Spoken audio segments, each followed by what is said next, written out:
하늘에 계시는 거룩하신 아버지 하나님, 그리스도 예수 안에서 우리를 구원해 주시고 우리를 자녀 삼아 주신 것 주님께 감사 찬양을 드립니다. 이제 예수 그리스도의 이름을 부르고 매일의 삶을 살 수 있도록 지켜주시고 또 우리 삶 가운데 역사해 주시는 것도 저희가 알고 더욱 주님께 감사 찬양을 드립니다. 이 시간 모이기를 힘쓰라는 주의 말씀을 기억하고 하나님 앞에 또 그리스도 예수 안에서 함께 모였습니다. 주 성령께서 친히 두루 역사해 주시고 성령의 감동과 감화하심으로 우리 마음의 변화를 주시고 새 생명을 더해 주시기를 주님께 부탁을 드립니다.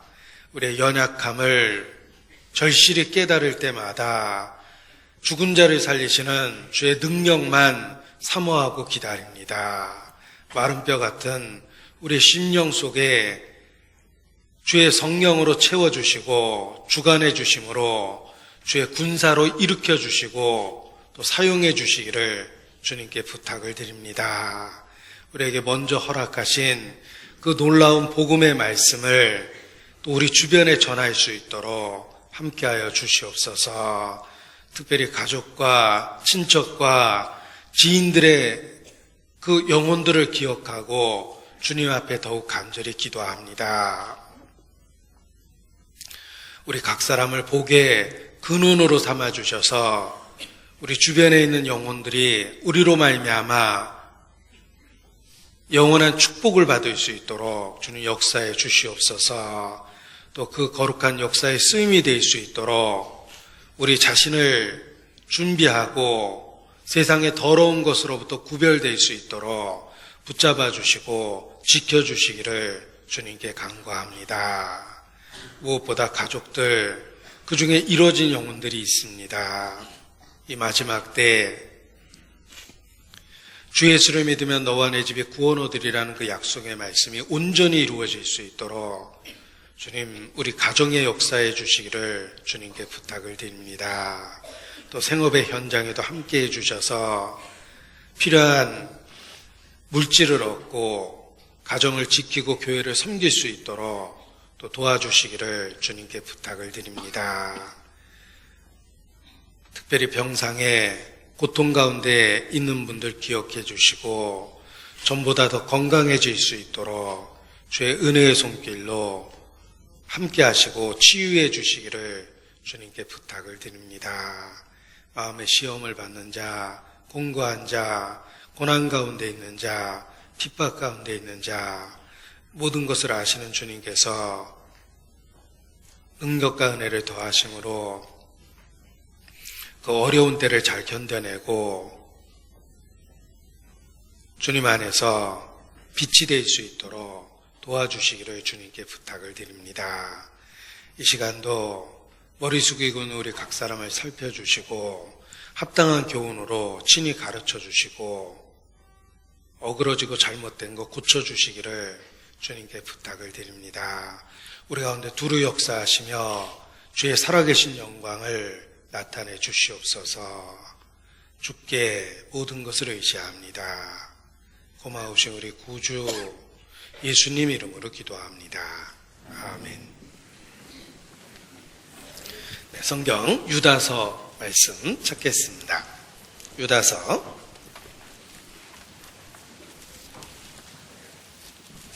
요한계시록 바로 앞에 유다서가 있습니다. 유다서 1장 1절 제가 읽어드리겠습니다. 예수 그리스도의 종이여 야고보의 형제인 유다는 부르심을 입은 자 곧 하나님 아버지 안에서 사랑을 얻고 예수 그리스도를 위하여 지키심을 입은 자들에게 편지하노라. 긍휼과 평강과 사랑이 너희에게 더욱 많을지어다. 사랑하는 자들아, 내가 우리의 일반으로 얻은 구원을 들어 너희에게 편지하려는 뜻이 간절하던 차에 성도에게 단번에 주신 믿음의 도를 위하여 힘써 싸우라는 편지로 너희를 권하여야 할 필요를 느꼈노니 이는 가만히 들어온 사람 몇이 있음이라. 11절 유다서 11절 말씀은 같이 읽겠습니다.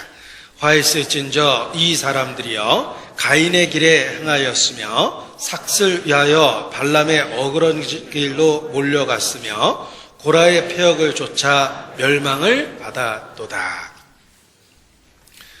유다 하면 제일 먼저 생각나는 것은 가롯 유다일 것입니다. 동명이인입니다.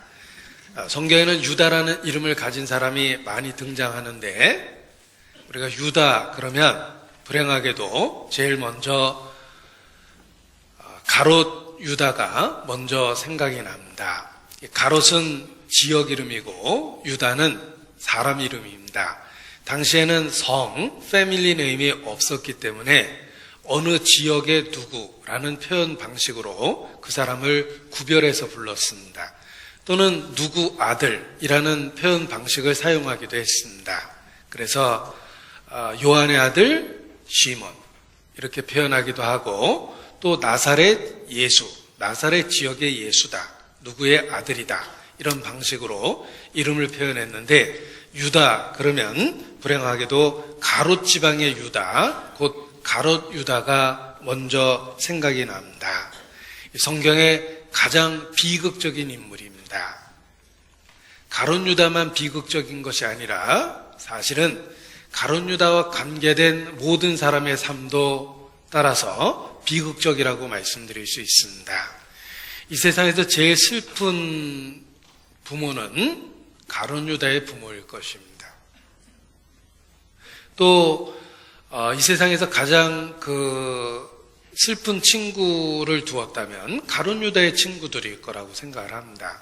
가롯 유다로 말미암아 주변 사람들도 큰 비극을 갖게 됩니다.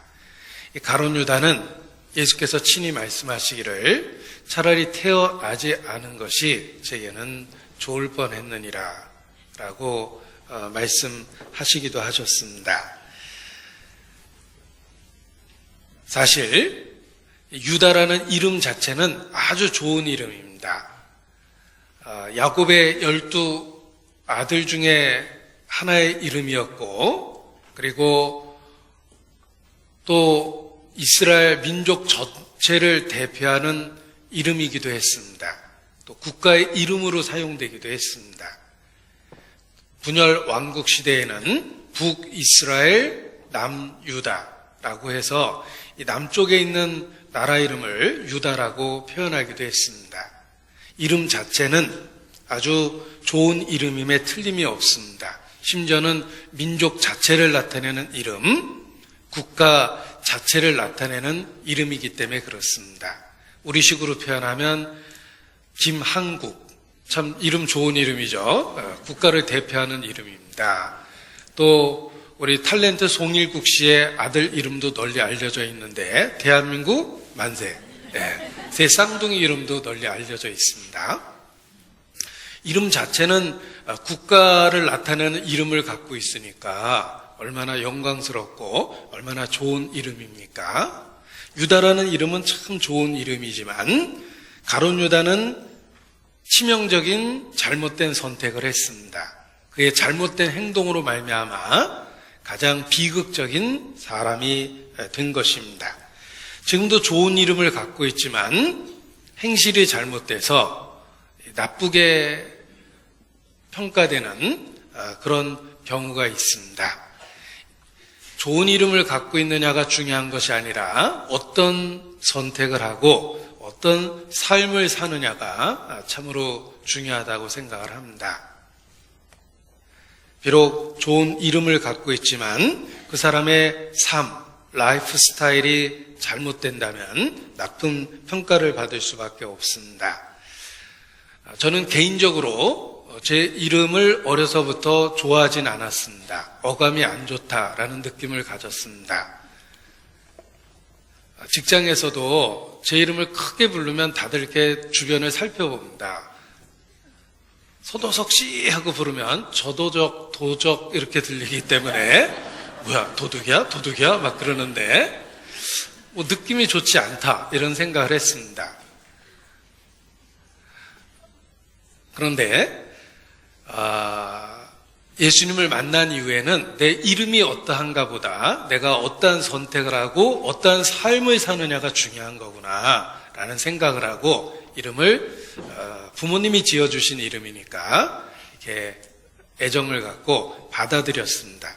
받아들이고 보니까 참 좋은 이름이라는 것도 깨달았습니다. 왜냐하면 이름 중앙에 도가 있거든요. 도를 아시는지 모르겠습니다. 이름 중앙에 길도자가 있습니다. 그래서 예수님 생각이 나서 내 중심에 주님이 있구나라는 생각으로 이름에 대한 그 애정을 갖기도 했습니다. 자, 그런데 예수님을 만난 이후에 정말 좋은 이름을 갖게 됐습니다. 크리스찬, 그리스도인. 얼마나 좋은 이름입니까? 그래서 개인적으로 제 자신을 소개할 때 제 이름보다도 내가 크리스찬이라는 것을 먼저 말하기도 합니다. 그래서 제가 사회생활을 시작하면서 첫 출근했던 그날 직장 선배들 앞에서 자기소개를 하는데 나는 예수 믿는 크리스찬입니다. 이렇게 소개했던 기억을 지금도 갖고 있습니다. 그날 이후 환자 들어왔다고 회사에 소문이 나기도 했습니다. 이상한 사람 들어왔다고 이렇게 소문이 나기도 했는데 아무튼 제 이름보다도 그 크리스찬이라는 이름이 스스로도 자랑스러웠고 얼마나 좋은 이름인지라는 생각을 했습니다.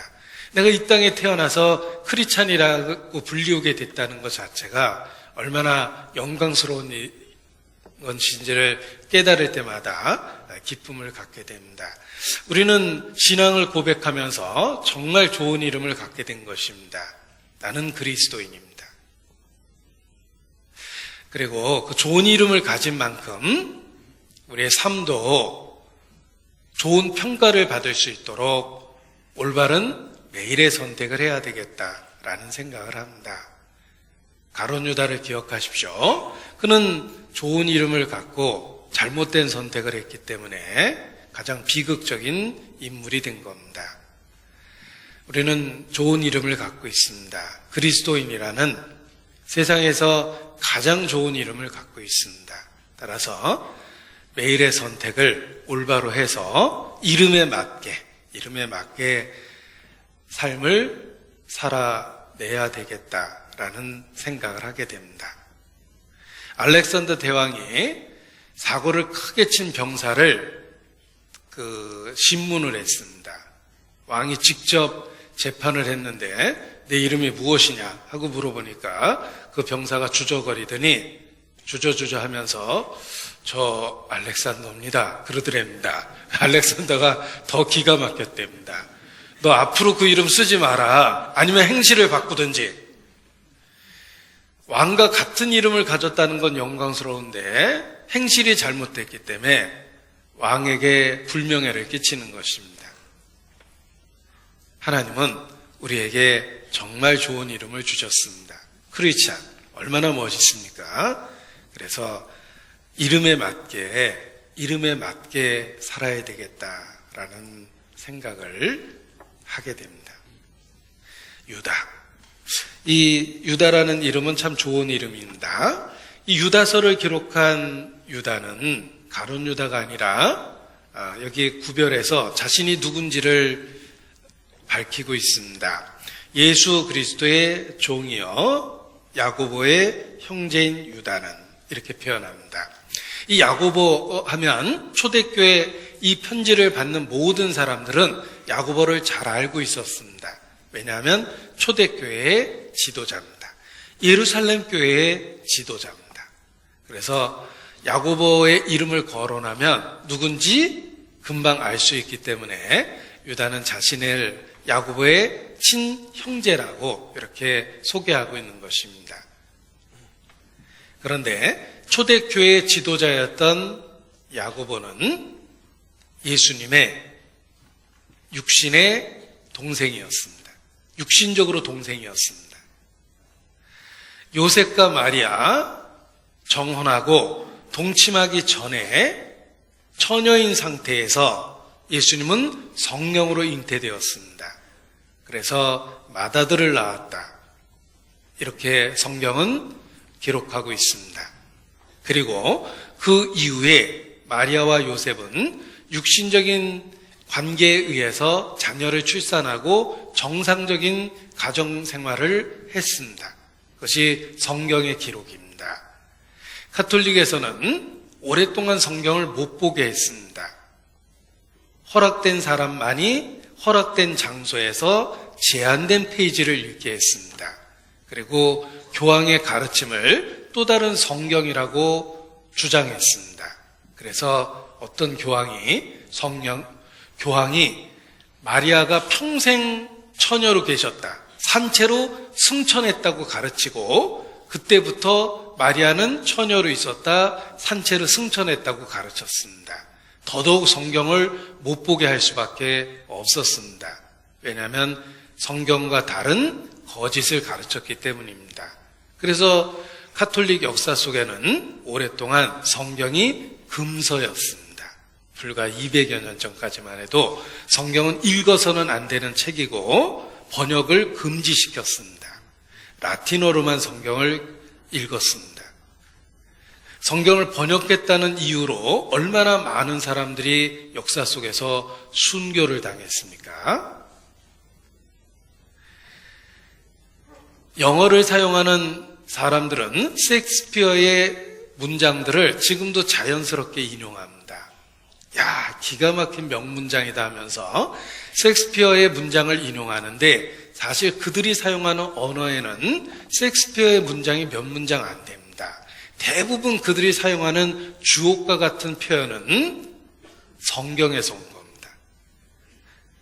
성경을 영어로 번역하면서 그 번역을 지금도 그들이 그 주옥과 같은 문장으로 사용하고 있습니다.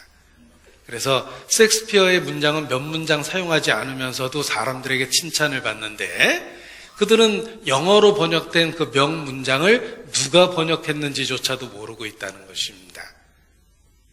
이제 역사의 아이러니라고 그럽니다. 이 야고보는 초대교회에 널리 알려진 사람입니다. 그리고 제가 드리려고 하는 말씀은 예수님의 육신적인 친동생이라는 것입니다. 그래서 이 가톨릭은 오랫동안 성경과 다른 가르침을 펼친 것입니다. 어떤 신부님은 제한된 페이지만 늘 읽다가 호기심 때문에 다른 페이지를 읽다가 정말 까무러칠 뻔했답니다. 베드로의 장모가 열병으로 앓아누웠다는 구절을 보고 거의 기절할 뻔했답니다. 왜냐하면 베드로는 평생 결혼 안 하고 지냈다고 배웠기 때문입니다. 그래서 본인도 베드로 사도의 뒤를 이어서 독신으로 지내고 있는데 웬 장모? 이러면서 기절할 뻔했답니다. 그래서 내가 그동안 배웠던 게 성경과 다르구나라는 충격을 받았다라고 이렇게 직접 간증한 분도 계십니다. 그렇습니다. 성경과 다릅니다. 자, 마리아는 예수님을 동정녀 상태에서 출산한 이후 요셉과의 평범한 가정생활을 했고, 그리고 자녀를 출산했습니다. 그래서 예수님의 육신의 형제들이 많이 있다고 성경은 기록하고 있습니다. 그 중에 하나가 바로 초대교회 지도자였던 야고보입니다. 그리고 유다서를 기록한 유다는 또 다른 예수님의 육신적인 친동생입니다. 그래서 자신이 누군지를 이렇게 소개하고 있는 것입니다. 그런데 얼핏 예수 그리스도의 동생이요 이렇게 쓸 것 같은데 예수 그리스도의 종이라고 표현했죠. 그것은 예수님은 육신적으로는 나하고 형제지간이지만 나하고 전혀 다른 차원의 사람이다라는 걸 알고 믿고 있었기 때문에 이렇게 쓴 것입니다. 유다서에 표시하고 마태복음 13장을 보도록 하겠습니다. 우리 가톨릭 혹시 출신들은 심장마비가 일어나지 않도록 조심하면서 구절을 보시기 바랍니다. 마태복음 13장 56절입니다. 예수님이 그 나사렛 고향에 가셨을 때 있었던 일입니다. 14장 56절.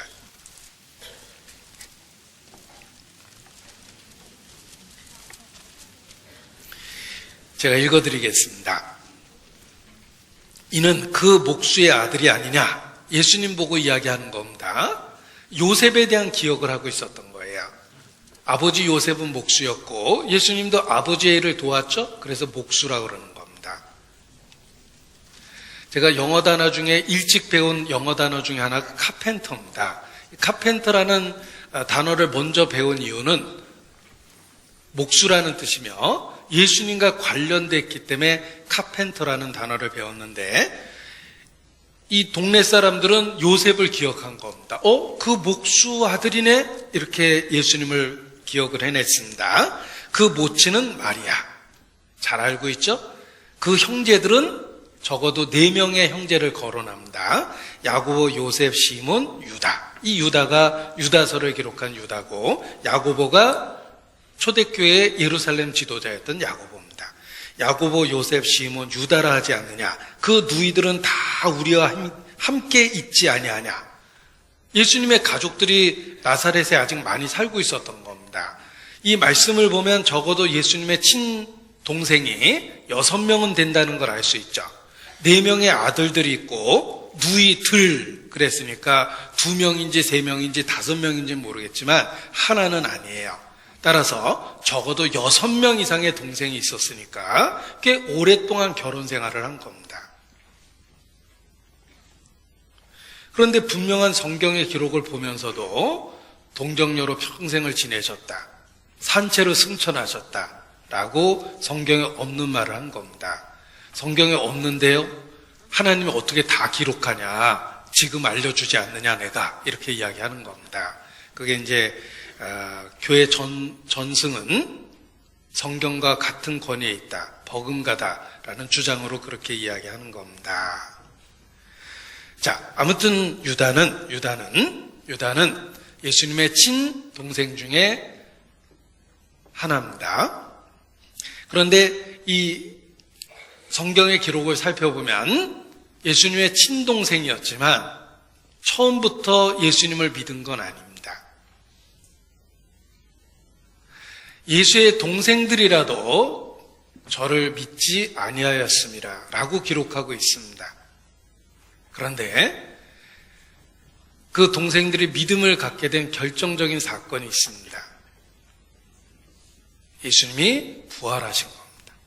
예수님이 부활하셨다는 건 예수님의 모든 가르침과 주장이 사실이라는 뜻입니다. 정말 하늘로부터 왔고 육체를 갖고 이 땅에 오신 하나님이셨습니다. 그래서 죽었다가 부활하신 거예요. 예수님이 부활한 이후 비로소 동생들도 예수님을 믿게 된 겁니다. 그래서 처음 오순절 마가의 다락방에 성령이 임하실 때 120여 명이 기도하고 있었는데 그 명단에 마리아도 있고 예수의 동생들도 있는 것입니다. 이 예수님의 친동생이라 하더라도 처음부터 믿었던 건 아닙니다. 예수님이 부활하신 이후 진리를 확증하고 비로소 믿음을 갖게 된 것입니다. 예수님의 동생들이라도 처음엔 믿지 않았고 그 후에 개인적인 믿음을 갖게 됐다는 것은 우리의 믿음이 혈과 육으로 전해질 수 없다는 것을 일깨워주는 것입니다. 육정으로나 혈통으로나 되는 것이 아닙니다. 아무리 부모의 신앙이 독실하다 하더라도 자녀가 영향을 받을 수는 있지만 저절로 믿음을 갖는 것은 결코 아닙니다. 개인적으로 예수님에 대한 믿음을 가져야 되는 것입니다. 개인적인 신앙의 고백이 있어야 되고 개인적인 확증이 있어야 됩니다. 그래서 혈과 육으로 혈통이나 육정으로 신앙을 갖는 것이 아니다라는 것을 깨달을 수 있습니다. 요한복음 1장 12절 13절에 그 말씀을 하고 계십니다. 요한복음 1장 12절 13절입니다.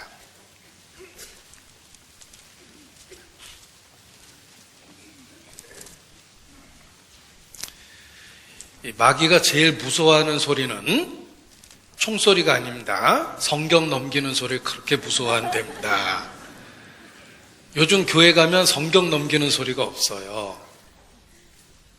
그냥 이렇게 쳐다만 보거나 아니면 유체 이탈 상태에서 시간만 보내는 분들이 계시기 때문에, 그래서 교회에 마귀가 두루 역사하는 겁니다. 마귀가 싫어하는 소리가 성경 넘기는 소리니까 부지런히 넘겨보시기 바랍니다. 요한복음 1장 12절 13절 같이 읽겠습니다. 영접하는 자 곧 그 이름을 믿는 자들에게는 하나님의 자녀가 되는 권세를 주셨으니 이는 혈통으로나 육정으로나 사람의 뜻으로 나지 아니하고 오직 하나님께로서 난 자들이니라. 혈통으로 육정으로 사람의 뜻으로 구원을 받는 것이 아닙니다. 영접하는 자 곧 그 이름을 믿는 자에게 하나님의 자녀가 되는 그 순간에 되는 겁니다. 예수님의 동생들은 육신적으로 아주 가까웠지만 저절로 구원받은 것이 아니고 저절로 믿고 있었던 것도 아닙니다. 개인적으로 믿는 계기가 있었던 것입니다. 그래서 비로소 믿게 된 것입니다. 동생들조차도 이렇게 말씀드릴 수 있습니다. 유다서 다시 보겠습니다. 유다가 누군지를 이렇게 장황하게 말씀을 드렸습니다. 유다는 야고보의 형제다, 동생이다, 예수님의 친동생이다, 초대교회 또 다른 지도자 중에 하나였다라는 것입니다. 그리고 여기 성도를 이렇게 잘 정의하고 있습니다. 성도가 무엇입니까? 성도가 무엇인지를 여기 잘 정리하고 있는데, 유다서 1장 1절을 제가 읽어드리겠습니다. 부르심을 입은 자, 곧 하나님 아버지 안에서 사랑을 얻고 예수 그리스도를 위하여 지키심을 입은 자들에게 편지하노라. 이게 성도입니다. 성도는 부르심을 입은 자입니다. 좀 길게 설명하면 하나님 아버지 안에서 사랑을 얻고 예수 그리스도를 위하여 지키심을 입은 자들에게 편지하노라. 이게 성도입니다. 그래서 그리스도에는 부르심을 입은 자요, 사랑을 얻은 자요, 그리스도 예수 안에서 지키심을 입은 자들입니다. 이것이 성도입니다. 자, 성도를 표현하는 내용을 살펴봤는데 공통점이 있습니다. 다 수동형입니다. 부르심을 입었고 사랑을 얻었고 지키심을 입었어요. 다 수동형이죠. 성도는 하나님께 은혜를 받은 사람이에요. 육신적인 어떤 노력의 결과로 성도가 된 것이 아니라 우리는 값없이 은혜로 받아서 성도가 된 거예요. 성경은 어떻게 구원을 얻는지 분명하게 말씀하십니다. 사람으로서는 할 수 없으되 하나님으로서는 다 할 수 있느니라. 구원은 어떻게 받습니까? 하나님이 하시는 일이에요. 우리는 하나님이 하시는 그 일의 혜택을 얻은 거예요. 이것이 우리가 믿는 신앙과 세상 종교와의 결정적인 차이입니다. 세상 종교는 자력 종교입니다. 자신의 힘과 노력으로 결과를 얻는 거예요. 세상의 모든 종교는 주장과 방법과 가르침은 차이가 있지만 아무튼 인간의 노력으로 신을 얼르고 달래서 신을 위해서 희생하고 봉사해서 그에 대한 대가를 받는 것입니다. 그래서 자력 종교라고 말할 수 있어요. 자신의 힘으로 결과를 얻어내려 하는 것. 이것이 세상 모든 종교입니다. 우리가 믿는 신앙은 그렇지 않습니다. 우리가 믿는 신앙은 하나님이 주신 은혜를 값없이 은혜로 그냥 받는 거예요. 수동형이에요. 내가 구원을 얻을 수 있었던 이유는 받았기 때문이에요. 하나님의 은혜를 받았기 때문이에요. 하나님은 모든 걸 나에게 주셨습니다. 우리는 구세주, 그리스도, 메시아, 곧 예수님을 통해서 그 통로를 통해서 하나님께 모든 걸 받았어요. 존재조차도 없었던 내가 이 땅에 태어난 건 하나님께 받은 거예요. 생명을. 내가 지금까지 이 생명을 누리고 있는 것은 다 받은 거예요. 내가 소유했다고 생각하는 거 다 받은 거예요. 생각해 보세요. 내게 있는 것 중에 받지 않은 것이 무엇이냐? 내게 있는 것 중에 받지 않은 것이 무엇이냐? 뭘 제시하겠습니까? 내가 공부해서 얻은 학위를 제시하겠습니까? 그 시간도 하나님이 주셨고 총기도 하나님이 주셨고 공부할 수 있는 환경도 하나님이 주신 거예요. 내가 얻은 학위조차도 생각해보면 하나님이 주신 거예요. 하나님이 주신 것을 갖고 내가 그걸 누리고 있는 거예요. 내게 있는 것 중에 받지 않은 것이 무엇이냐? 없습니다. 모든 걸 받은 거예요. 내가 갖고 있는 모든 것 다 하나님께로부터 온 거예요. 우리의 육체의 생명도 그러하고 영원한 영적 생명도 그러합니다. 우리에게 주신 구원도 우리는 받은 거예요. 구원을 받은 거예요. 사랑을 입은 거예요. 부르심을 입은 거예요. 지키심을 입은 거예요. 우리는 다 받은 거예요. 그래서 절대적으로 구세주를 의뢰해서 사는 겁니다. 모든 걸 받아서 누리고 있기 때문에 앞으로도 계속 받아야 돼요. 그래서 주님을 절대적으로 의지하고 살 수밖에 없는 거예요. 어느 누구도 자기 심장을 스스로 뛰게 하는 사람이 없습니다. 인간이 얼마나 연약한지 깨달으려면 요 숨구멍 막아보면 금방 알아요. 10초도 안 돼서 답답해지잖아요. 우리는 호흡을 받아야 되는 거예요. 구원이 그렇습니다. 부르심을 입은 거고 사랑을 얻은 거고 지키심을 입은 거예요. 우리가 할 수 있는 건 딱 하나예요. 찬양, 찬송, 감사. 그래서 구원받은 성도의 기도는 찬양과 감사가 가득하고 구원받지 않은 사람의 기도는 주시옵시고 주시옵시고 주시옵시고 주시옵시고 주시옵시고 달라 다고다고 하느니라 라는 말이 있죠. 그래서 기도가 그렇게 되는 거예요. 그러나 정말 성도가 되면 예수 그리스도를 통해 구원을 얻으면 주신 것들에 대한 은혜를 깨닫기 때문에 어찌 찬양 안 할까라고 되는 겁니다. 감사와 찬양이 입에 딱 배는 것입니다. 인간의 존재는 인간의 공로와 전혀 무관합니다. 모든 것이 하나님의 은혜예요. 나의 나 된 것은 하나님의 은혜라. 바울만 그렇습니까? 초라한 우리의 삶도 다 은혜로 이루어진 거예요. 존재조차도 없었던 내가 이 땅에 생명을 누리고 살아가고 있고 자격 없는 내가 주님을 아버지라 부르고 천국을 소망 가운데 바라보는 것은 다 주신 결과예요.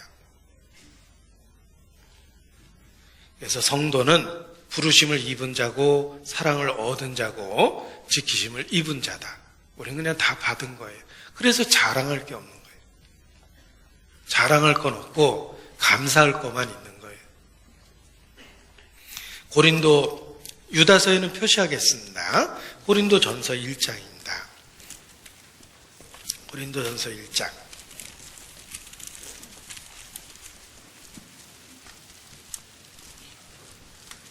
29절입니다.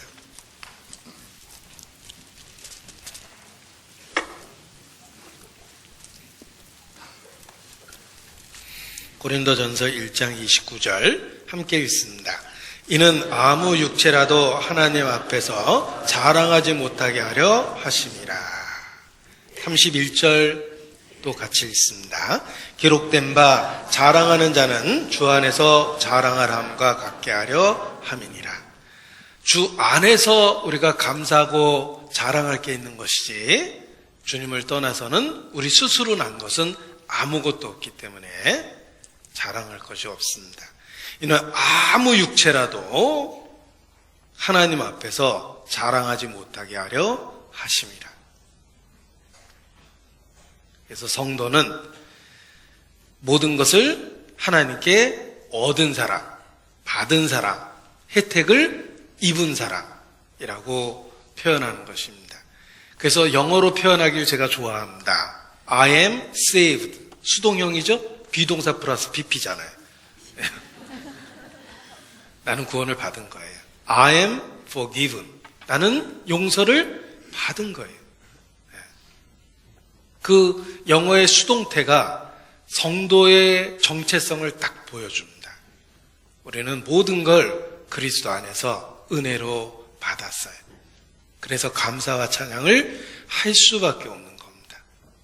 아무 육체라도 하나님 앞에서 자랑할 사람이 없어요. 우리는 그리스도 안에서 감사할 뿐입니다. 그래서 성도의 정체성은 모든 걸 받은 사람이다라는 거예요. 사랑을 입었고 부르심을 입었고 지키심을 입은 거예요. 이것이 성도입니다. 다시 유다서 1장을 보겠습니다. 성도는 부르심을 입은 자, 곧 사랑을 얻고 지키심을 입은 자입니다. 이게 1절의 표현이죠. 자, 성도는 부르심을 입은 자, 곧 사랑을 얻고, 자, 일회성이 아닙니다. 사랑을 얻고 일회성이 아니에요. 지키심을 입은 자예요. 계속적인 사랑을 받고 있는 것입니다. 그리스도 안에서 그의 풍성한 데서 받으니 은혜 위에 은혜로라. 끊임없이 더해지는 은혜를 받고 있는 거예요. 생명을 얻고 더 풍성히 얻고 더해지고 있죠? 우리를 향해서 주시는 은혜는 일회성이 아니라 반복성이 있고 지속성이 있고 계속성이 있고 그리고 영구성이 있어요. 변하지 않는 거예요. 사랑을 얻고 지키심을 입고 있는 거예요. 계속적인 사랑을 받고 있는 것입니다. 부모의 은혜와 마찬가지입니다. 출산을 통해서 부모하고의 관계가 생겼어요. 아버지, 어머니, 아들, 딸 관계가 생겼어요. 아이가 태어나는 순간에 너희는 내게 자녀가 되리라. 자녀가 되고 또 부모는 아버지가 되고 어머니가 되는 거예요. 그리고 그 관계는 일회성이 아니라 지속성, 계속성, 반복성, 영구성을 갖는 거예요. 그것이 하나님의 은혜입니다. 그래서 사랑을 얻고 지키심을 입었다라는 표현이 그런 뜻입니다. 부모의 은혜와 같아요. 출산으로 끝나는 게 아니라 양육과 보호의 은혜가 계속되는 것과 마찬가지입니다. 나실 때 괴로움 다 잊으시고 기르실 때 밤낮으로 애쓰는 마음. 하나님 은혜가 그렇습니다. 나실 때 괴로움 다 잊으시고 기르실 때 밤낮으로 애쓰십니다. 우리에게 사랑을 주시고 지키심을 계속해서 주시기 때문에 그렇습니다. 그래서 하나님의 은혜는 일회성이 아니라 계속성을 갖고 있다라는 것입니다. 우리를 보호하고 지키시는 거예요. 그 확실한 증거는 오늘까지 내가 주의 이름을 변함없이 부르고 있다는 겁니다. 처음 주님을 만난 이후 정말 그 격동의 세월을 살았어요. 이 세상을 얘기하는 게 아닙니다. 저 개인적으로는 20대라는 격동의 세월을 살았고 30대, 40대, 50대 정말 삶의 다양한 변화를 거치면서 지내왔는데 놀랍게도 지금까지 주의 이름을 변함없이 부르고 있어요. 어떻게 그렇게 됐냐면 주께서 지켜주신 거예요. 사랑을 주시고 끝낸 게 아니라 지켜주신 거예요. 지금까지 지내온 것 주의 크신 은혜라. 아멘, 아멘. 정말 그렇게 고백할 수밖에 없습니다. 저는 바다를 좋아합니다. 제가 인천에 있다 전주 와서 가장 섭섭한 건 바다가 없어졌어요. 바다를 보면 참 마음이 좋았어요.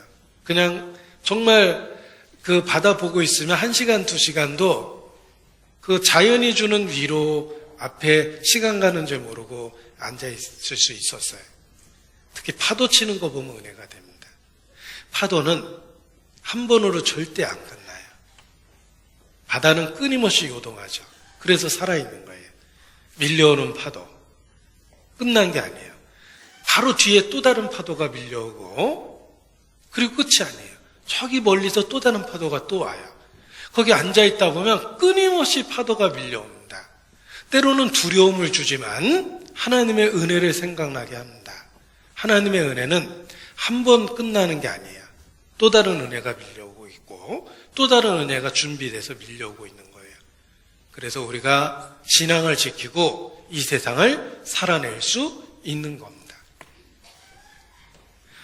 우리에게 사랑을 주셨고 더 놀라운 건 지켜주시고 있다는 거예요. 그래서 성도를 사랑을 얻은 자, 지키심을 입은 자 이렇게 표현한 겁니다. 유다서 1장 24절입니다. 제가 읽어드립니다. 유다서 1장 24절 능히 너희를 보호하사 거침이 없게 하시고 너희로 그 영광 앞에 흠이 없이 즐거움으로 서게 하실 자 곧 우리 구주 홀로 하나이신 하나님께. 자, 하나님이라는 주어를 말하기 위해서 정말 수식어를 많이 썼죠. 얼마나 많이 썼냐면 24절을 통째로 수식어로 쓴 거예요. 하나님이라는 주어 앞에 수식어를 24절 전부를 쓴 겁니다. 예전에 김일성 얘기하려면 그 앞에 수식어를 붙여야 되잖아요. 민족의 태양이시자 우리의 소망이신 뭐 해서 쫙 붙이고 김일성 각하께서 이렇게 이제 비로소 나오는데 우리 하나님은 정말 많은 수식어를 붙일 수밖에 없는 그런 분이십니다. 그런데 여기 24절의 수식어는 한마디로 우리를 지키시는 분이라는 뜻이에요. 능히 너희를 보호하사 거침이 없게 하시고 너희로 그 영광 앞에 흠이 없이 즐거움으로 서게 하실 자 곧 우리 구주 홀로 하나이신 하나님이시다 이런 뜻입니다. 우리를 지키십니다. 보호하십니다. 그래서 불확실한 미래 앞에서도 담대할 수 있는 거예요. 현재의 상황은 좋지 않지만 주님이 함께 하신다는 걸 알고 있기 때문에 마음을 추스릴 수 있는 거예요. 지키시는 은혜가 있습니다. 보호하시는 은혜가 있습니다. 주일학교 찬송입니다. 아름다운 이야기가 있네. 구세주의 사랑 이야기. 구원받고 보호받는 이 몸. 주의 사랑 받고 산다네. 주님의 그 사랑 정말 놀랍네. 놀랍네. 놀랍네. 오, 주님의 그 사랑 정말 놀랍네. 나를 향한 그 사랑. 놀랍다라는 말이 공감되지 않습니까? 구원받고 보호받는 이 몸. 주의 사랑 받고 산다네. 아름다운 이야기가 있네. 구세주의 사랑 이야기. 구원받고 보호받는 이 몸. 주의 사랑 받고 산다네. 주님의 그 사랑은 놀랍네. 오, 놀랍네. 이렇게 찬양하고 있습니다. 그래서 우리가 찬송할 수밖에 없는 이유가 있다. 일회성 사랑을 주신 게 아니라 계속되는 보호와 인도하심이라는 지키심이라는 사랑을 더하고 계시기 때문에 우리의 찬양이 멈출 수가 없는 거예요. 그래서 성도는 단지 사랑을 얻은 자가 아니라 지키심을 입은 자들이다. 하나님이 우리를 능히 보호하고 계시다라는 것입니다. 자, 유다서 1장 1절 다시 보면 성도를 지키심을 입은 자들이라고 표현했습니다. 자, 왜 지킨다고 표현하십니까? 우리 주변에 지켜야 될 이유가 많이 있어요. 위험한 게 참 많습니다. 왜 우리를 보호하십니까? 보호해야 될 상황이 많이 있는 거예요. 엄마가 외출하면서 젖먹이 아이가 걱정이 됐습니다. 그래서 초등학교 다니는 언니에게 너 동생 잘 봐야 된다 한마디 하고 가는 게 아니에요. 걱정이 되니까 계속 이야기를 합니다. 너 동생 진짜 잘 봐야 된다. 너 동생 저 뜨거운 거 못 만지게 하고 저쪽으로 못 가게 하고 너 이 위험한 거 치워야 되고 너 동생 두고 딴짓하면 안 돼. 끊임없이 얘기할 수밖에 없는 이유는 그 젖먹이 아이를 보면 걱정될 만한 상황이 널려 있기 때문에 그렇습니다. 그래서 신신당부하는 거예요. 하나님이 우리를 지키신다고 보호하신다고 표현한 이유는 우리의 신앙을 위협하는 것들이 너무 많기 때문에 그렇습니다. 우리가 살고 있는 세상이 그렇습니다. 실족해 하는 일이 없을 수는 없다 이렇게 얘기하셨죠. 없다라고 그랬으면 참 좋았을 텐데 우리가 사는 세상은 천국이 아니에요. 아직은 적지에 있어요. 실족해 하는 일이 없을 수는 없다. 많이 있다는 뜻입니다. 그래서 보호와 지키심이 필요한 겁니다. 우리를 지키신다고 말씀하신 건 적들이 있다는 거예요. 위협적인 게 있다는 것입니다. 위험한 게 있습니다. 그래서 신앙의 3대 대적이라고 표현하죠.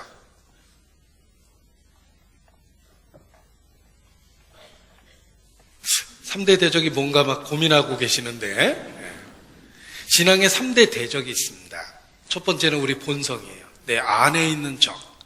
죄성이에요. 영혼을 거스려 싸우는 육체의 정욕을 제어하라. 평생 자기와의 싸움이 있어요. 두 번째는 공중의 권세 잡은 자, 사탄, 마귀, 악한 영들이 있습니다. 세 번째는 세상과 세상에 있는 것들을 사랑하지 마라. 이 세상이 주는 유혹이 있습니다. 우리의 신앙생활에 많은 적들이 있는데 첫 번째는 본성이요. 두 번째는 공중의 권세 잡은 사탄, 악한 영입니다. 그리고 세 번째는 우리가 살고 있는 이 세상의 가치관, 그런 것들이 우리 신앙을 위협하는 겁니다. 그래서 우리를 지키시는데 이 적들이 우리에게 잘 사용하는 방법이 있습니다. 그걸 알고 있어야지 신앙을 지키고 살 수가 있습니다. 자, 주님은 우리를 지키기 위해서 치열하게 싸우고 계십니다. 따라서 우리 보고도 계속 끊임없이 조심하라고 경계하십니다. 자, 적들에 둘러싸여서 아버지가 아이를 지키기 위해서 노력을 하고 있습니다. 아이를 지키려고 이 아버지가 노력하고 있는데 이 아이가 철없이 적을 친구로 여기고 이리저리 가까이 뛰어다니면은 아버지가 정말 곤란하겠죠. 이 철없는 애기예요. 아버지는 아이를 지키기 위해서 지금 목숨을 걸고 있거든요. 아이도 거기에 협조를 해야 되는 거예요. 그래야지만 잘 지켜집니다.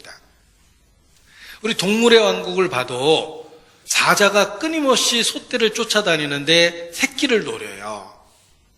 그러니까 어미가 그 새끼 옆에서 사자로부터 지켜내려고 목숨을 거는데 요 철없는 새끼가 저쪽에 풀 있다고 막 달려가고 또 저쪽에 재밌는 거 있다고 그쪽으로 달려가고 그러면 보고 있는 우리도 안타깝잖아요.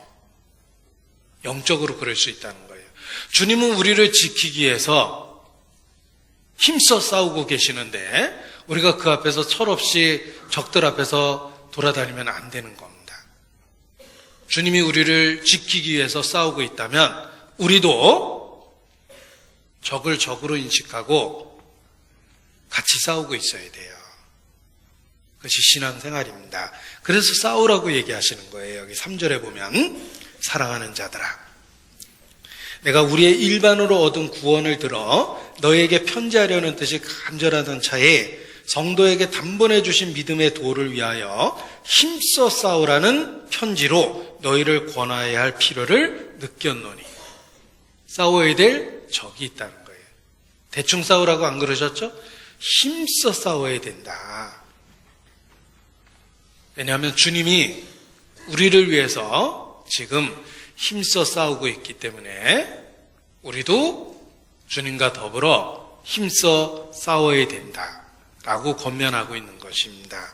그래서 우리는 적들 가운데 둘러싸여 있고 싸워야 될 대상을 갖고 있다는 걸 아셔야 됩니다. 예수께서 내가 너희를 보냄이 양을 이리 가운데 보낸가 같다라고 말씀을 하셨습니다. 싸워야 될 적이 있다는 거예요. 이 성경은 계속 표시하시고 베드로전서 5장을 보겠습니다. 베드로전서 5장.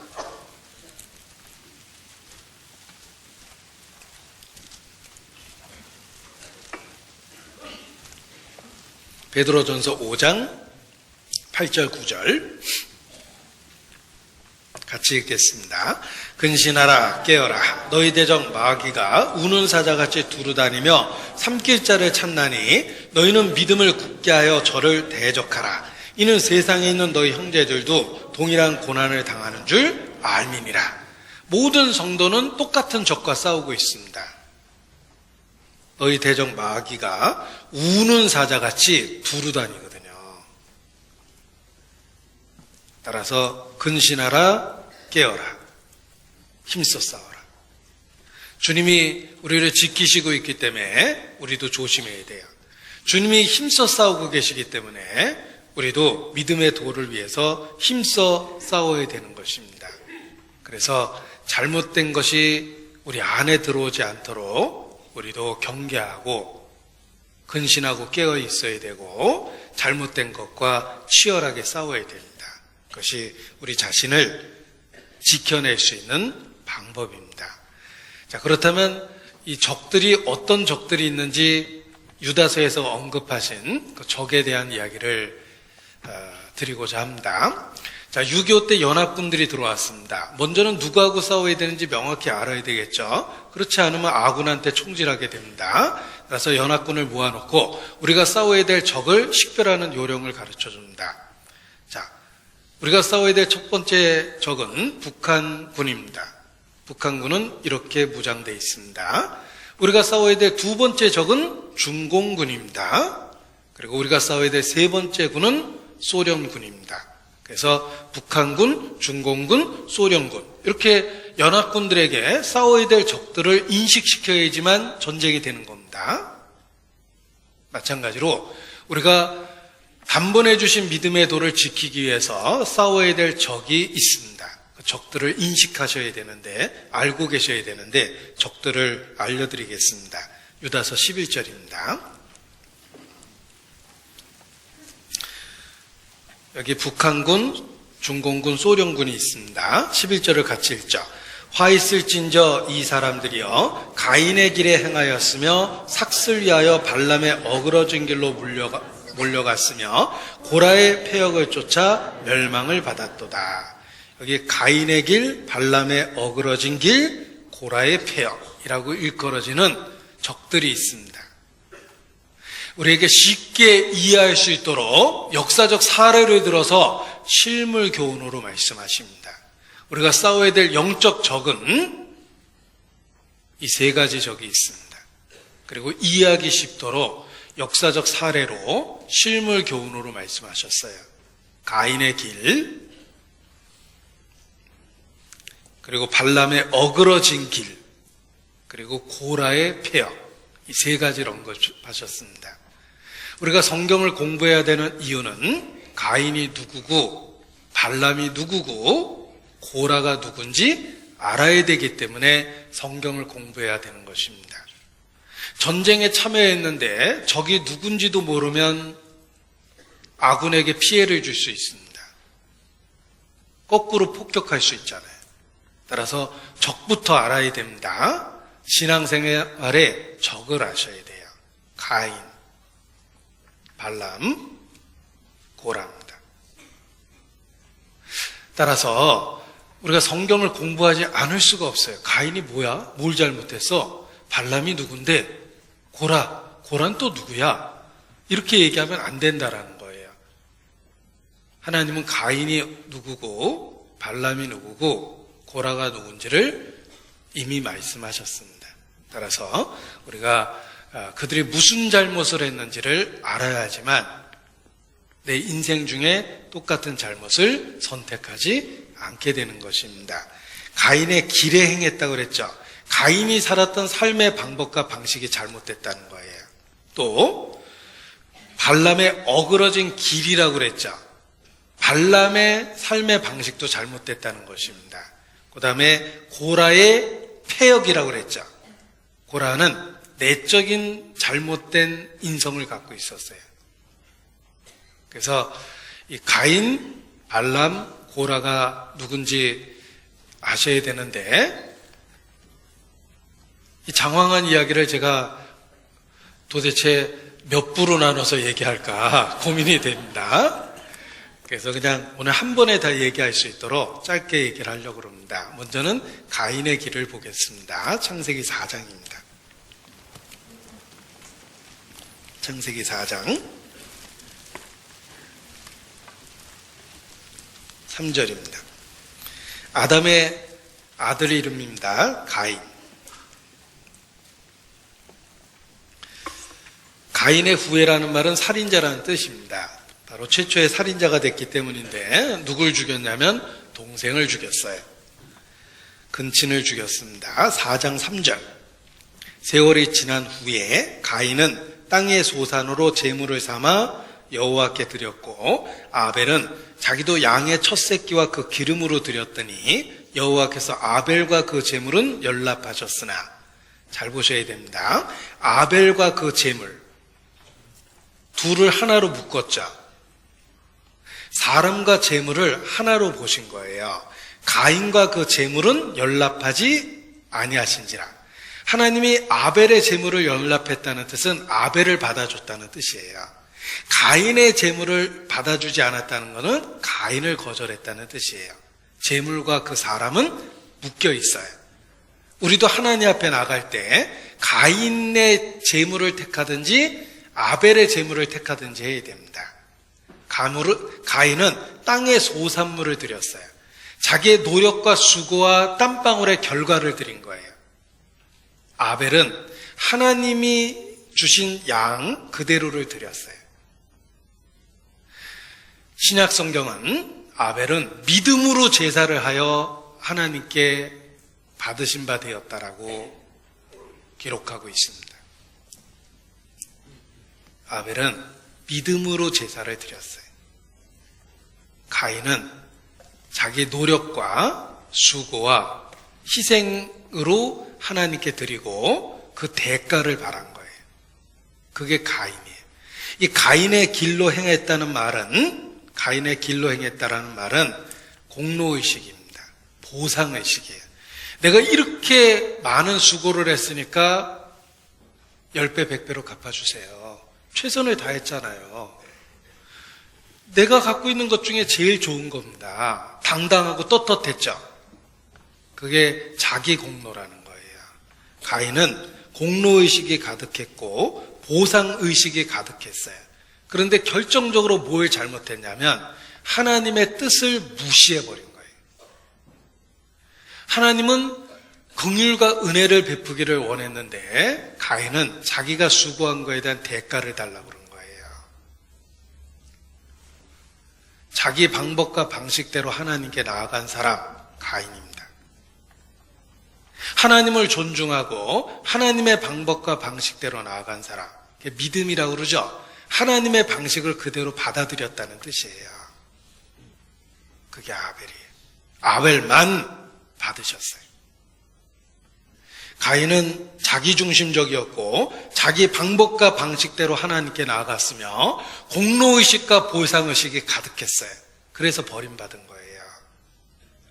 파스칼은 천재입니다. 천재다운 이야기를 했습니다. 하나님 앞에는 세 종류의 사람이 있다. 첫 번째, 하나님을 모르고 알려고 하지도 않는 사람. 이건 천국 예선 탈락입니다. 본성까지 와서 탈락하는 사람은 두 번째, 세 번째입니다. 두 번째, 하나님을 믿되 자기 방법과 방식대로 믿는 사람, 가인이에요. 그래서 이루어진 바 된 거예요. 본선 통과해서 결승에 들어간 사람 세 번째입니다. 하나님을 믿되 하나님을 존중하고 하나님의 방법과 방식대로 믿는 사람, 그게 아벨이에요. 하나님을 믿되 하나님을 존중하고 하나님의 방법과 방식대로 믿은 거예요. 그래서 하나님이 요구하시는 게 무엇인지 정확하게 알고 그걸 그대로 수용하고 양의 제물을 바친 거예요. 하나님 앞에 나는 죄를 지었고 이 양처럼 죽어야 되지만 긍휼과 은혜로 나 좀 받아주세요라고 믿음으로 나간 겁니다. 그래서 아벨을 받아주신 거예요. 하나님은 은혜를 베풀 마음이 있거든요. 그런데 가인은 공로의식이에요. 하나님 아시죠? 제가 1년 동안 이거 고생해서 이거 농사진 거 아시죠? 얼마나 더웠는지 아시잖아요. 제가 매일 밭에 나갔어요. 이게 저절로 생긴 게 아니에요. 제가 1년 동안 노력한 거예요. 이거 제일 좋은 거예요, 하나님. 이걸 왜 거절하세요? 이걸 도대체 왜? 자기 방법과 방식으로 나간 거예요. 그래서 이루어진 바 된 거예요. 지금도 그렇습니다. 주여 나를 불쌍히 여겨소서 하나님의 긍휼과 은혜를 구했다면 하나님은 은혜를 주셨을 텐데 자기 공로가 가득합니다.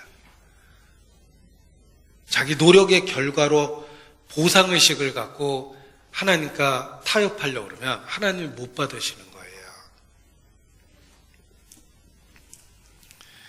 가인은 자기 방법과 방식대로 하나님께 나아갔습니다. 그래서 이루어진 바 된 거예요. 공로의식으로 가득하면 가인의 길을 가게 되는 겁니다. 이런 죄는 특별히 교회에 오래된 사람이 죄를 져요. 교회에 오래 있다 보면 자기도 모르게 공로의식이 생겨요. 보상의식이 생깁니다. 이 교회 초기부터 내가 고생했잖아. 응? 그리고 그 태도가 하나님 앞에도 나타나기 시작해요. 처음에 형제 자매들한테 나타나다가 하나님 앞에 나타나기 시작하는 거예요. 그러면서 신앙이 병드는 거예요. 가인의 길을 가는 거예요. 그럼 절대 안 됩니다. 어떤 분은 목사님하고 대판 싸웠습니다. 우리 교회 초기에 있었던 일입니다. 그분이 아주 헌신적이고 희생적이었거든요. 헌금 통계를 내면 제일 많이 이름이 앞에 써 있었던 분인데 어느 날 목사님하고 대판 싸웠어요. 나 이 교회 안 다녀. 그리고 하신 첫 번째 일은 이 의자 내 돈으로 샀잖아. 의자 다 갖고 가버리셨어요. 어느 날 교회 왔더니 의자가 없어졌어요. 사놓으신 분이 다시 가져갔대요. 그래서 비상을 걸고 모든 형제 자매가 교회 다 나왔어요. 텅 빈 교회당을 보고 의자를 새로 주문해서 일요일 전까지 저녁에 퇴근해서 다 모여서 이 의자가 조립식이라는 걸 그때 알았거든요. 이걸 조립을 해서 빼빠치를 해서 리스칠까지 다 해가지고요. 원위치를 일요일까지 다 시켰어요. 근데 그 황당한 일을 겪으면서도 깨달았습니다. 왜 그런 결정을 했을까 그분이? 공로의식이에요. 이거 내가 샀잖아. 그 생각을 머리에 품으니까 어느 날 목사님하고 싸우니까 내 거 가져갈래 이렇게 돼버린 거예요. 그게 가인의 길입니다. 보상의식을 갖거나 공로의식을 가지면 안 됩니다. 그러면 그거에 대한 연락이 없으면, 반응이 없으면 분노하게 돼 있는 거예요. 내가 겸손한 마음으로 하나님 앞에 주의 이름을 부르는 순간 응답을 받았어요. 이건 진짜 은혜예요. 나 같은 사람에게 응답해 주신 은혜예요. 그런데 내가 3000번 절하는 순간 응답을 받았어요. 역시 기도는 3000번은 해야 돼. 이렇게 되는 거예요. 그게 가인이에요. 공로의식이거든요. 보상의식이거든요.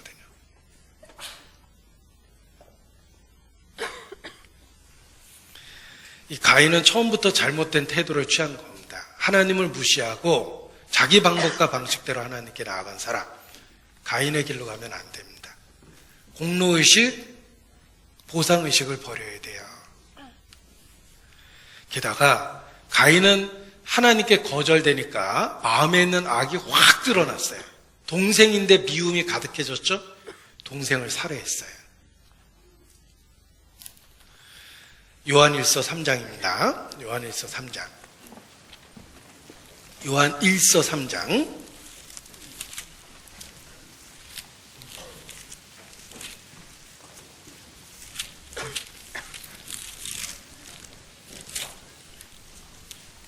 (12절입니다) 같이 읽겠습니다. 가인같이 하지 말라. 저는 악한 자에게 속하여 그 아우를 죽였으니 어찐 연고로 죽였느뇨. 자기의 행위는 악하고 그 아우의 행위는 의로움이니라.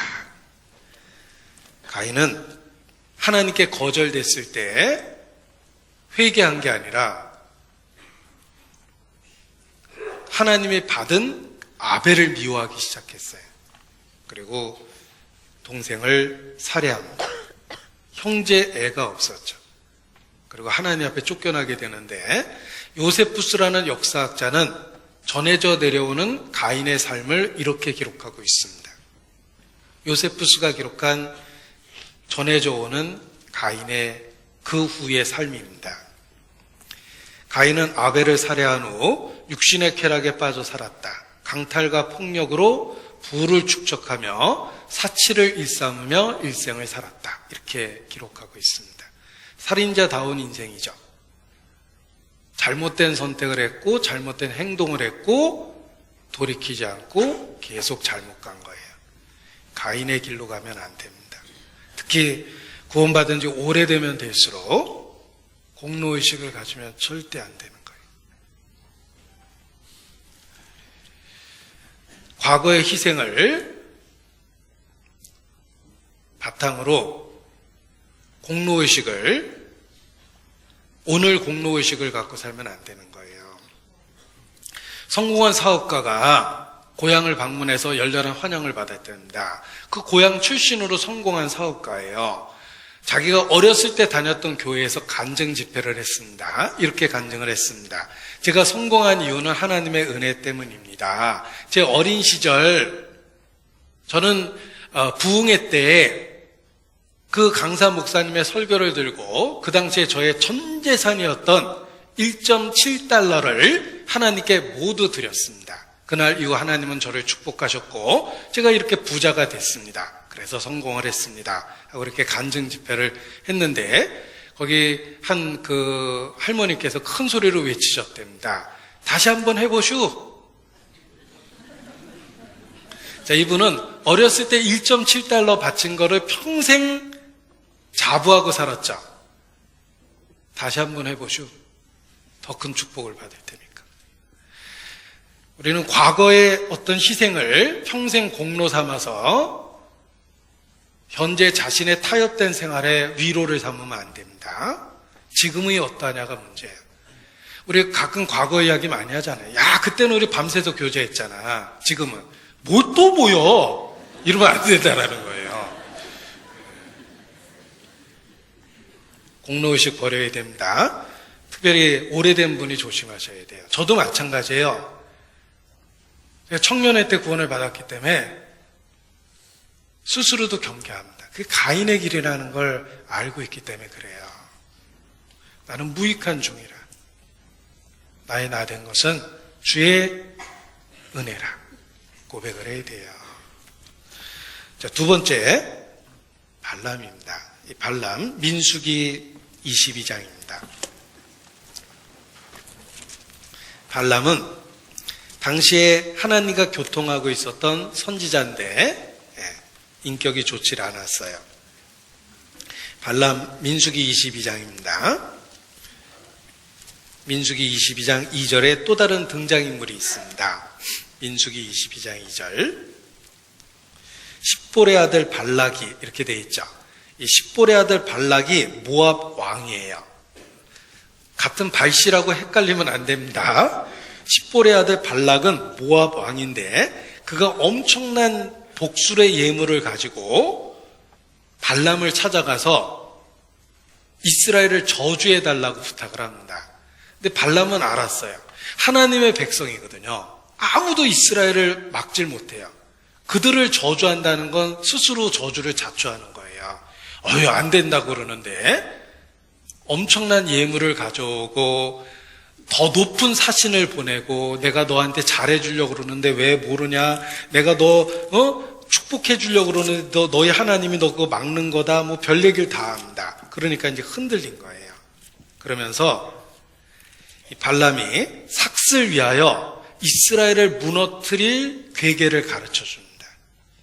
이스라엘을 저주하는 건 불가능했어요. 하나님의 은혜가 주어져 있기 때문에. 그런데 이스라엘을 무너뜨릴 방법을 알려줘요. 야, 싸워서는 안 돼. 그들을 초대하고 그들을 하나님으로부터 멀어지게 하면, 죄를 짓게 해서 하나님께 멀어지게 하면, 그럼 너는 살아남을 수 있을 거야. 싸워서는 절대 이길 수 없다는 걸 알았어요. 하나님의 백성이니까. 그러니까 하나님으로부터 그들을 이간시키면 된다. 그 꾀를 발람이 가르쳐 준 거예요.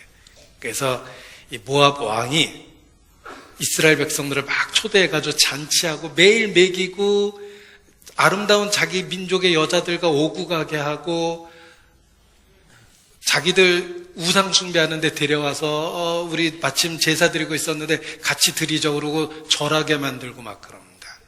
그러면서 하나님 앞에 죄를 짓게 만들어요. 그 꾀를 누가 가르쳐 준 거냐면 발람이 가르쳐 준 거예요. 왜 그러한 그 음모를 꾸몄냐면 삭슬 위하여 이렇게 돼 있어요. 돈에 대한 욕심 때문에 하나님을 등진 거예요. 이게 발람의 실패입니다. 우리 시대에도 돈을 위해서라면 무슨 일이든지 할 사람 있죠. 심지어는 돈을 위해서라면 신앙까지 타협하고 신앙까지 버릴 수 있는 사람들이 있어요. 그게 발람이에요. 발람의 삭슬 위하여 발람의 어그러진 길로 가는 겁니다. 돈을 위해서. 교회에 그런 일이 있습니다. 첫 번째는 번영신학이에요. 예수 믿으면 부자 돼야 된다라는 게 번영신학인데 대한민국에서 최고로 히트한 신학입니다. 남미와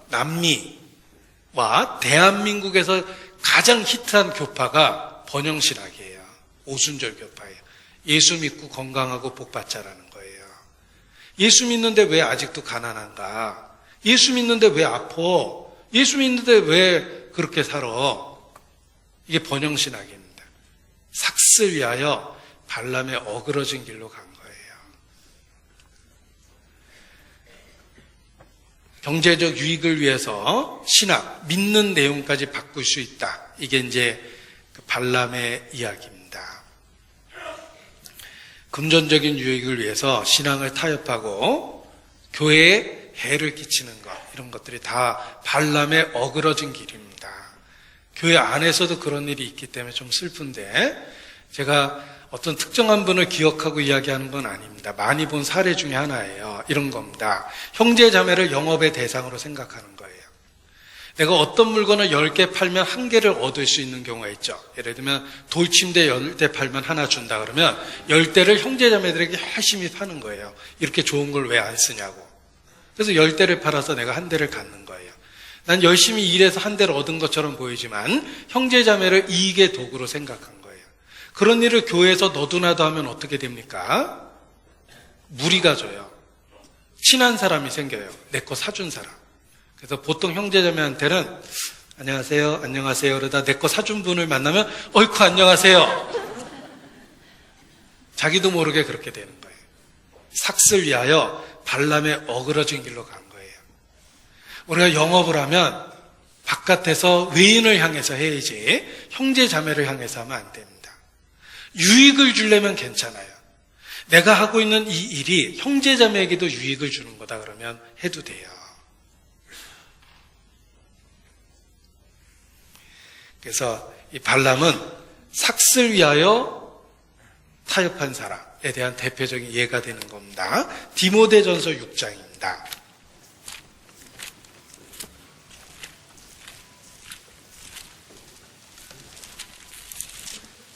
디모데전서 6장 9절 10절입니다.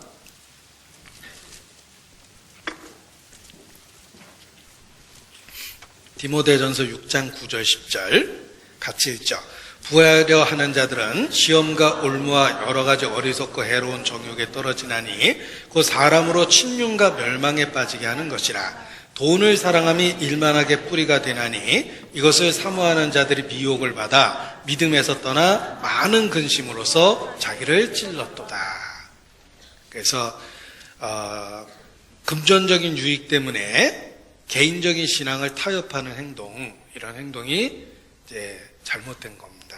그게 발람의 길이에요. 어떤 분은 아파트 살 생각만 이렇게 계속 하고 다니다 보니까 조모임에 가서 찬송하자고 그러는데, 우리 찬송가 백이동 하죠? 이렇게 발음이 됐답니다. 그래서 몇 동 아파트에 살까 하다 보니까 찬송가 백이동이 생각이 났던 겁니다. 이 바리새인들은 돈을 좋아하는지라 이 모든 것을 듣고 비웃거늘, 이런 구절이 있습니다. 예수님의 물질에 대한 이야기를 하니까 듣고 공감한 게 아니라 아이고 참 철이 없어, 돈이 얼마나 좋은데, 이렇게 비웃은 겁니다. 바리새인들은 듣고 비웃었다고 돼 있어요. 왜냐하면 돈을 좋아했기 때문입니다. 그런데 발람은 정말 어리석은 행동을 한 거예요. 얼마나 어리석은 행동을 했으면 성경에 보면 나귀가 사람의 말로 책망을 합니다. 한마디로 짐승만도 못한 짓을 한 거예요, 발람이. 베드로후서 2장입니다. 베드로후서 2장 15절입니다. 베드로후서 2장 15절. 저희가 바른 길을 떠나 미혹하여 부홀의 아들 발람의 길을 좇는도다. 그는 불의의 삭슬 사랑하다가 자기의 불법을 인하여 책망을 받되 말 못하는 나귀가 사람의 소리로 말하여 이 선지자의 미친 것을 금지하였느니라. 나귀도 알고 있어요, 그게 얼마나 미친 것인지. 제가 눈이 좀 나빠서 자꾸 성경을 잘못 읽거든요. 제가 이걸 오랫동안 선지자의 미친 짓을 금지하였느니라 이렇게 읽었어요. 잘못 읽었는데도 되게 은혜가 되더라고요. 미친 짓이에요. 그래서 경제적 이익 때문에 진리를 타협하면 안 된다라는 것입니다. 또 세 번째는 고라의 폐역입니다. 고라가 누군지 알아야 되겠죠. 고라가 누구냐면 이스라엘의 지도자 중에 하나였어요. 로이 사람입니다. 민수기 16장입니다. 민수기 16장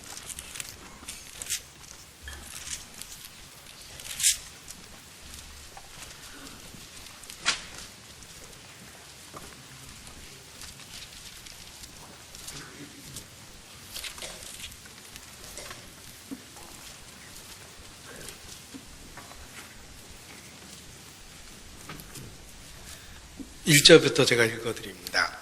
레이의 증성 고앗의 손자 이스알의 아들 고라와, 꽤 길지만 그냥 고라가 이랬다는 뜻이에요. 루벤의 자손 엘리압의 아들 다단과 아비단과 벨벳의 아들 온이 당을 짓고, 고라와 기타 등등 루벤 자손들의 일부가 당을 짓고 그랬죠. 이 당을 졌다라는 말은 무리를 형성하여 세력을 가졌다는 뜻이에요. 한두 사람 이야기가 아니라는 겁니다. 무리를 형성하여 세를 형성한 겁니다. 2절 같이 읽겠습니다. 이스라엘 자손 총회의 택함을 받은 자, 곧 회중에 유명한 어떤 족장 250인과 함께 일어나서 모세를 거스리니라. 고라의 폐역은 권위에 대한 도전입니다. 모세는 누굽니까? 하나님이 세운 사람입니다. 아론은 누굽니까? 하나님이 세운 사람입니다.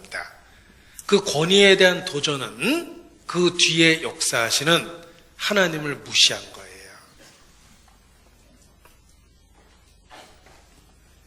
이 고라의 폐역은 권위에 대한 무시, 멸시, 그 뒤에 계신 하나님에 대해서 인정하지 않는 행동, 이걸 고라의 폐역이다 이렇게 말합니다.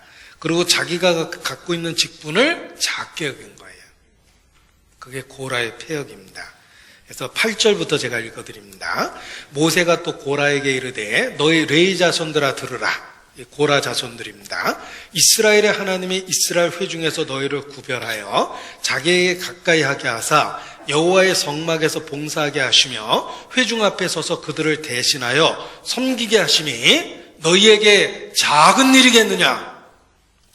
이 모세가 고라의 죄를 지적한 거예요. 하나님이 너희를 세우셔서 일하게 하셨는데 그 일이 작다고 생각하느냐, 이렇게 말씀하신 겁니다. 고라가 보기에는 모세만 좋은 자리에서 좋은 권력을 누리는 것처럼 보였습니다. 그리고 자기는 허드렛 일 하는 것처럼 보였던 거예요. 아론은 제사장이고, 아론의 자손들은, 그는 대제사장이고, 아론의 자손들은 제사장이잖아. 찌들이 제사장, 대제사장 다 해먹고, 우리는 이게 뭐야? 맨날 말뚝이나 받고, 성막 텐트나 거두고, 맨날 그 제사 드리면 재나 치우고, 이게 사내로서 이게 할 일이야? 우리는 왜 이런 일만 해야 돼? 이렇게 생각을 한 거예요. 그리고 모세가 부르니까 이 함께 했던 르우벤 자손들은 오지도 않아요. 12절에 보면 모세가 엘리압의 아들 다단과 아비람을 부르러 보내었더니 그들이 가로되 우리는 올라가지 않겠노라. 불렀는데도 안 옵니다. 게다가 뭐라 그러냐면 14절 제일 뒷부분에 보면 네가 이 사람들의 눈을 빼려느냐. 이게 무슨 뜻이냐면 야, 우리는 뭐 판단력이 없는 줄 알아? 네가 우리 눈을 빼려고 그러는 거야? 우리도 다 알 건 알고 볼 건 보고 우리도 다 생각이 있어. 왜 사람을 오라가라 그래? 이렇게 이야기한 겁니다. 한마디로 하나님 권위에 대해서, 그러니까 하나님이 세우신 직분에 대해서 인정하지 않고 자기가 하는 일을 작게 여기고 다른 일에 대해서 욕심을 냈던 거예요. 그런데 고라가 결정적으로 몰랐던 것은 그 뒤에 하나님이 계셨다는 것입니다. 이 사건이 일어난 시점이 중요합니다. 광야 38년 즈음이에요. 무슨 뜻이냐면 광야 생활이 마무리돼 가고 있는 그때였습니다. 이제 가나안 땅에 들어가기 직전에 있었던 일들이에요. 조금만 더 참고 순종했으면 영광 속에서 영광에 참여했을 텐데 고라와 그의 가족 일가가 멸망하게 됩니다. 왜 광야 생활 뒷부분에 이런 일이 있죠? 그동안에는 왜 이런 일이 없었죠? 그들은 오랫동안 어떤 일을 하면서 친숙해졌던 거예요. 그러면서 친숙한 일에 대해서 멸시하고 다른 일을 추구하고 욕심을 내고 그 일 뒤에 하나님이 역사하고 있다는 걸 잊어버린 거예요. 광야 38년쯤에 이 일이 일어난 것은 지금까지는 잘 지냈지만 어떤 일이 반복되면서 익숙해지고 친밀해지니까 모세도 권위가 없어진 거예요. 처음에는 모세가 대단해 보였겠죠. 그런데 38년 동안 같이 있다 보니까 친밀해지고 권위가 없어 보였던 거예요. 너나 나나 똑같다. 뭐 우린 눈이 없냐? 우리 눈을 빼려고 그러냐? 오라가라 그래. 다 알고 있는데 이것이 고라의 패역입니다. 그런데 우리가 역사 속에 있는 이 이야기를 읽고는 있지만 정말 하나님 앞에 당혹스러운 것은 그 죄가 우리 속에도 있다라는 거예요. 우리 마음을 들여다보면 고라가 있어요. 권위를 무시하고 하나님이 주신 직분을 소홀히 여기고 작게 여기고 평가하고 판단하고 우리 마음에도 고라가 있어요. 그래서 힘써 싸우라. 우리 자기 자신과의 싸움이 필요한 거예요. 우리가 신앙을 지키고 주님 안에서 올바로 지내기 위해서는 처절한 신앙의 싸움이 필요합니다. 우리 속에는 가인도 있고 우리 속에는 삭슬 사랑하는 발람도 있고 우리 속에는 권위에 도전하는 자기 직분을 소홀히 여기는 고라도 있어요.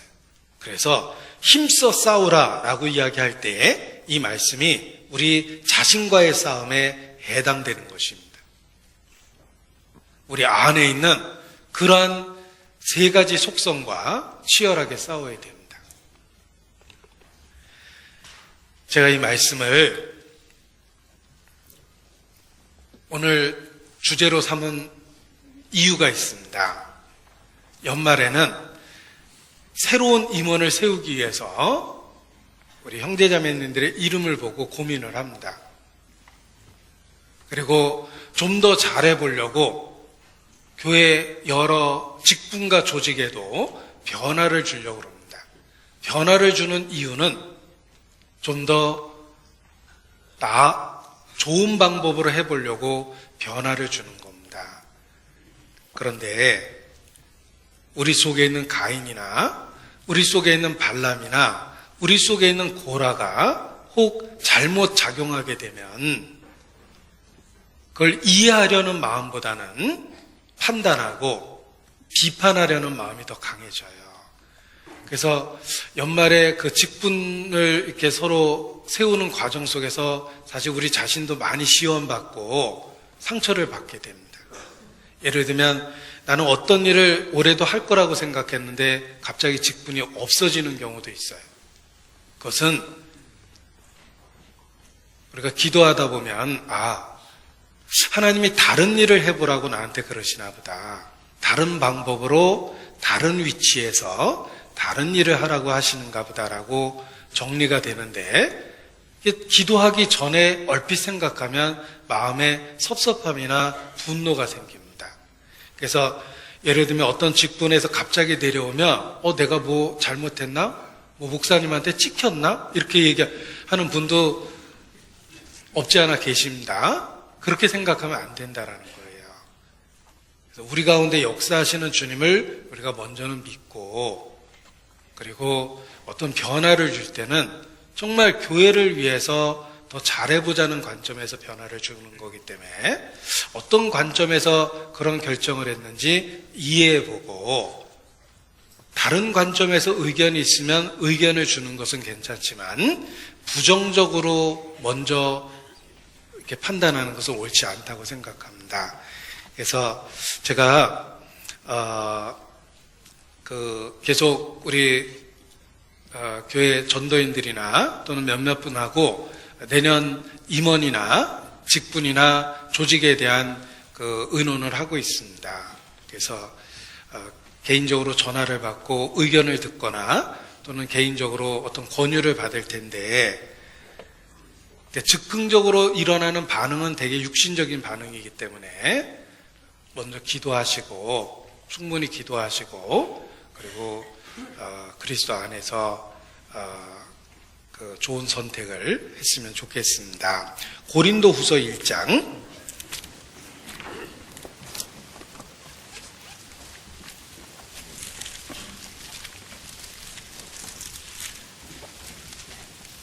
20절입니다.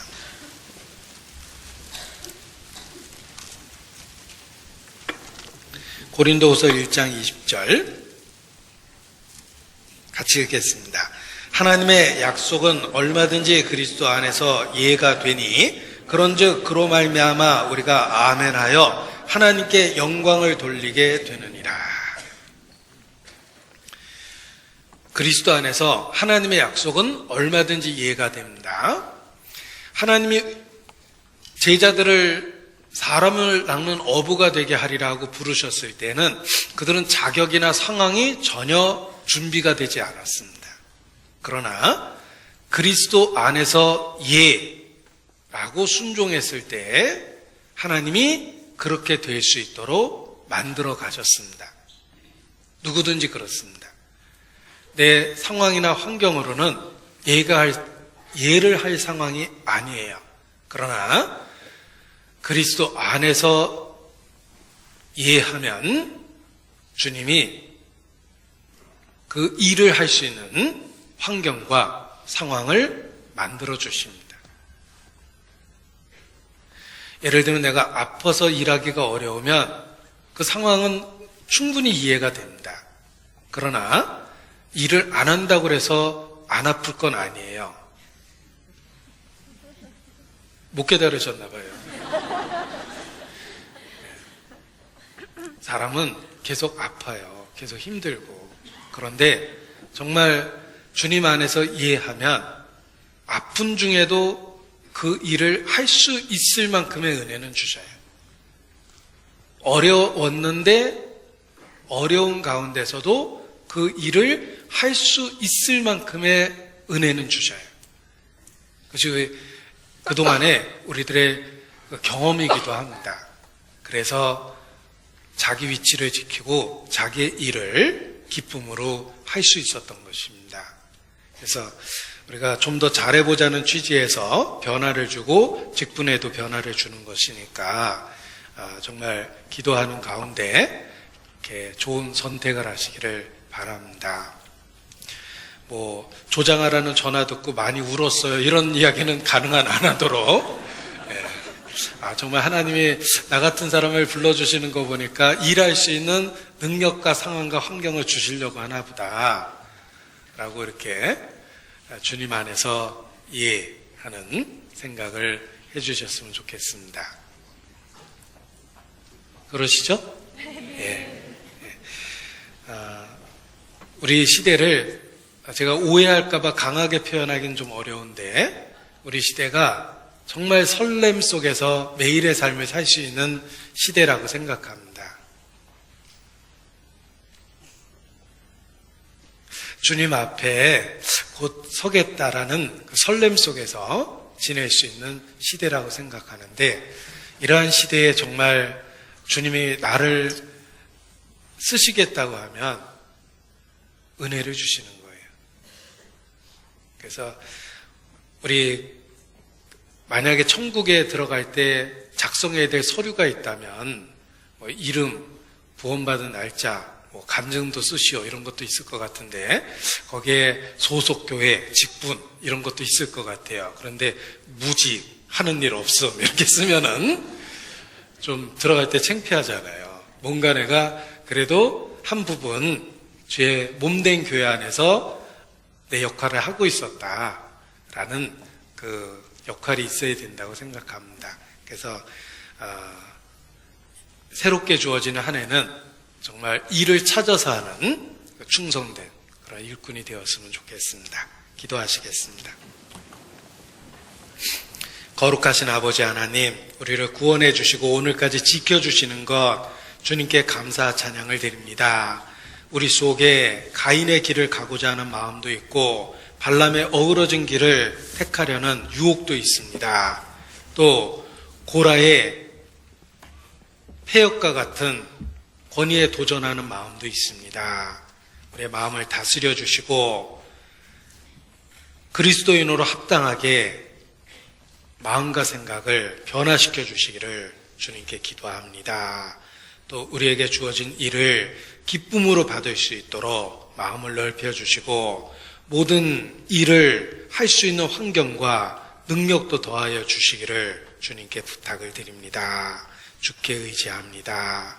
또 다음 주부터 있는 하와이 동계 수련회 모든 여정 가운데 주님 함께해 주시고 보람된 결실 있는 일정이 될 수 있도록 주관해 주시기를 주님께 부탁을 드립니다. 주께 의지합니다.